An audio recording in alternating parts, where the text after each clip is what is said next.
Hi guys, welcome back to Lost in My Library. My name's Kate. Today I am doing my next analysis of Fazbear Frights. The next book is a Step Closer.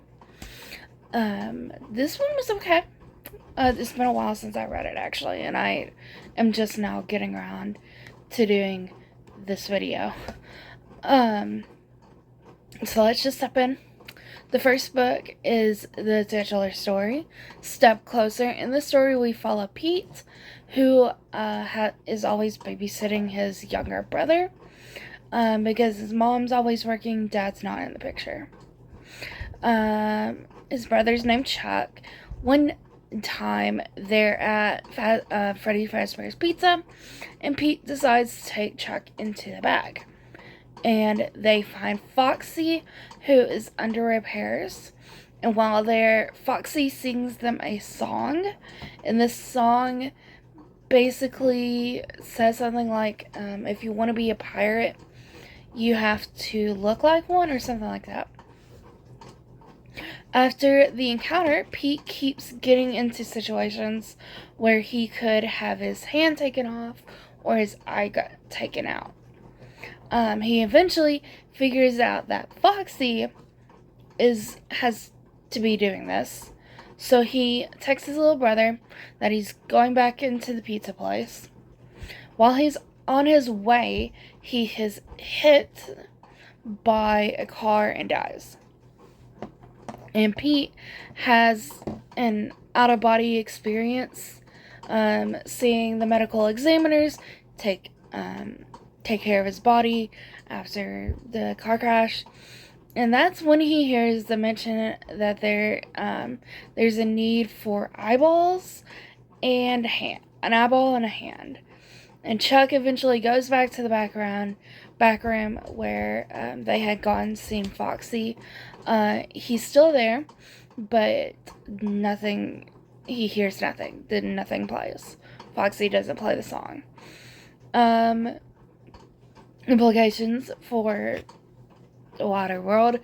Just more supernatural evidence of weird stuff happening in the series. Really no connections besides it's Foxy to the rest of the series. Next story is Dance With Me. And in this story, we follow our main character, Casey, who is a thief. Interesting enough. One day she steals a woman's purse who has just left Circus Baby's world. She opens the purse and finds a pair of glasses with a note saying, put on the glasses and Ballora will dance for you. She does put on the glasses and sees Ballora dancing. And she gets home and her friends try on the glasses, but they don't see Ballora. One night she hurts someone, and after nearly getting arrested by the cops, she decides to leave. She goes elsewhere and gets a new job. After a while, she decides to return the stolen purse to the rightful owner, including the glasses. She's invited to the lady's house, and the daughter puts on the glasses and says, "There she is," and then she dances like Ballora. Connections, this is technology of something being hidden from other people. Implications, this could be the same reasoning behind why in the beginning of Security Breach, Gregory can see Vanny, but Freddy cannot see Vanny. Some kind of like glasses, because in the story, she can see the glasses. It's the glasses. I was thinking that she could see Ballora without the glasses. I don't think she could, if I'm remembering correctly. She still had to put the glasses on to see Ballora dancing. Ballora would get closer and closer as and eventually that she took the glasses back to the little girl. And then the last story is Coming Home, and in this story we follow our main character Samantha and her sister Susie. On one night, Susie hears thudding happening in the house is she finds Chica.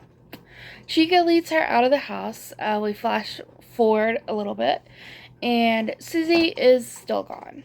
Don't know what happened to Susie. After talking to her counselor, Samantha decides to try and find Gretchen the doll, which is it's like Susie's favorite toy. But Susie the ghost does not remember. Oh yeah, Susie the ghost, by the way. Susie the ghost, who appears to Samantha, does not remember where she left Gretchen. One night, Chica returns, and Susie has to protect Samantha. Susie then goes with Chica, and they leave. Really, connection.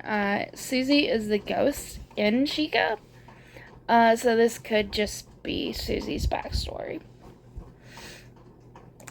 And then we have, of course, our epilogue following the Stitch Wraith. In this epilogue, we follow Jake and Andrew. Jake has been in there a while, but then Andrew shows up. Andrew can't see anything, but Jake can. They then talk about becoming friends. The last thing Jake remembers before he ended up where he was being angry with someone, and Andrew says he wanted to get back at someone else. Jake moves the body they're in to touch a moving guy in comfort, but he falls to the ground screaming. The guy dies. Fetch the dog is brought up. If you remember a couple of books before, there was a toy called Fetch. That was actually the name of the story, Fetch. Fetch the dog's brought up. Andrew mentions infecting people he was angry with. And then Jake realizes he can feel Andrew's thoughts without Andrew's help. So that's the story of what's going to be happening as the epilogue goes on. So obviously there's going to be more to this story. But that's been it. This was a kind of just, I don't know. There wasn't a whole lot to these stories. No real full implications or stories, connections to these stories. I really don't feel like there really has been since the first book. But with this maybe being Chica's backstory, the ghost in Chica backstory, that's something at least. But that's it.